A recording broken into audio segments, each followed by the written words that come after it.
Hello everyone, आज हम पढ़ेंगे एक और बेसिक टॉपिक जिसका नाम है स्ट्रक्चर ऑफ बैक्टीरियल सेल।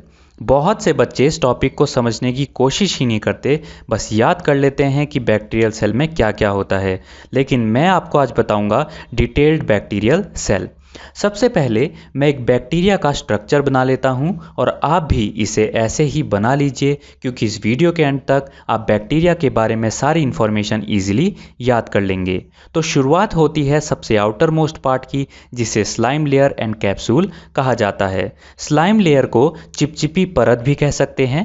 बहुत सारे बैक्टीरिया कुछ मटेरियल छोड़ते हैं सेल वॉल के बाहर और इसे स्लाइम लेयर कहा जाता है।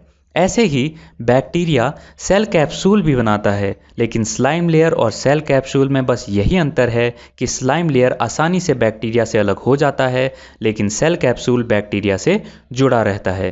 अगर लेयर सिर्फ पॉलीसैकेराइड की बनी हो तो उसे स्लाइम लेयर कहा जाता है, और अगर उसके साथ एमिनो एसिड भी मौजूद हो तो उसे सेल कैप्सूल कहा जाता है।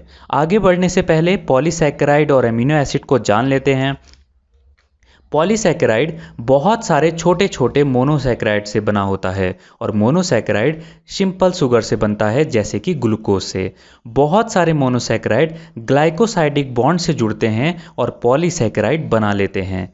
अब बात करते हैं एमिनो एसिड की। तो amino acid carbon, hydrogen, oxygen और नाइट्रोजन से बने होते हैं, और basic structural unit of protein अगर किसी को कहा जाए तो वह होता है अमीनो एसिड।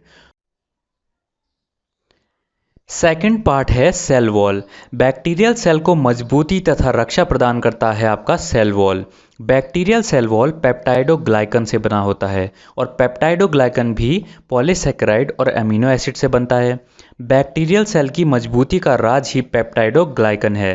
पेप्टाइडोग्लाइकन को म्यूरिन भी कहा जाता है, और एग्जाम में सबसे ज़्यादा प्रश्न इसी से बनते हैं कि पेप्टाइडोग्लाइकन को क्या कहा जाता है और पेप्टाइडोग्लाइकन बनता किससे है।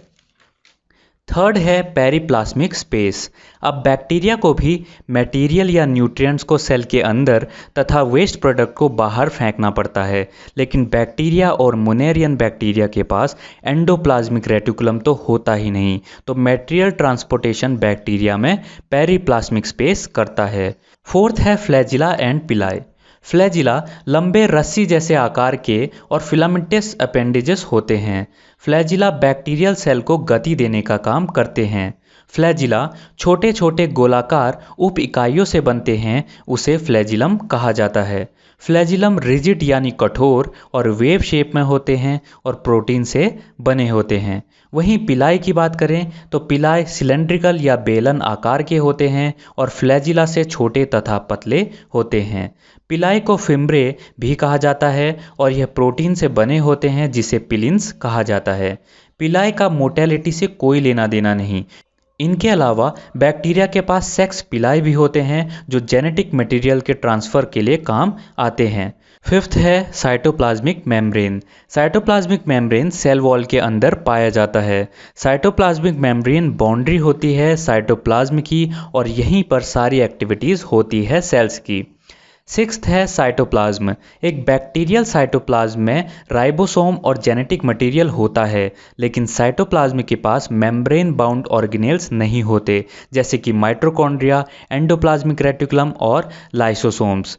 सेवंथ है न्यूक्लियोइड। इसे न्यूक्लियर मटेरियल भी बोला जाता है। बैक्टीरियल सेल के पास यूकैरियोटिक ऑर्गेनिज्म की तरह अलग chromosome, cell division, nucleus, nuclear membrane नहीं होता। इसीलिए बैक्टीरियल सेल के पास एक सिंगल सर्कुलर क्रोमोसोम होता है, जो ग्रोथ, डेवलपमेंट और रिप्रोडक्शन जैसे सारे काम करता है। एट्थ है राइबोसोम। राइबोसोम पूरे साइटोप्लाज्म में मिलता है, और यह प्रोटीन सिंथेसिस के काम आता है। नाइन्थ है मीसोसोम्स। यह श्वसन प्रक्रिया या फिर रेस्पिरेटरी एक्टिविटीज़ में काम आता है बैक्टीरिया के, और इसे यूकैरियोटिक सेल के माइटोकॉन्ड्रिया के साथ तुलना किया जाता है। फोटोसिंथेटिक बैक्टीरिया में यह फोटोसिंथेसिस के भी काम आता है।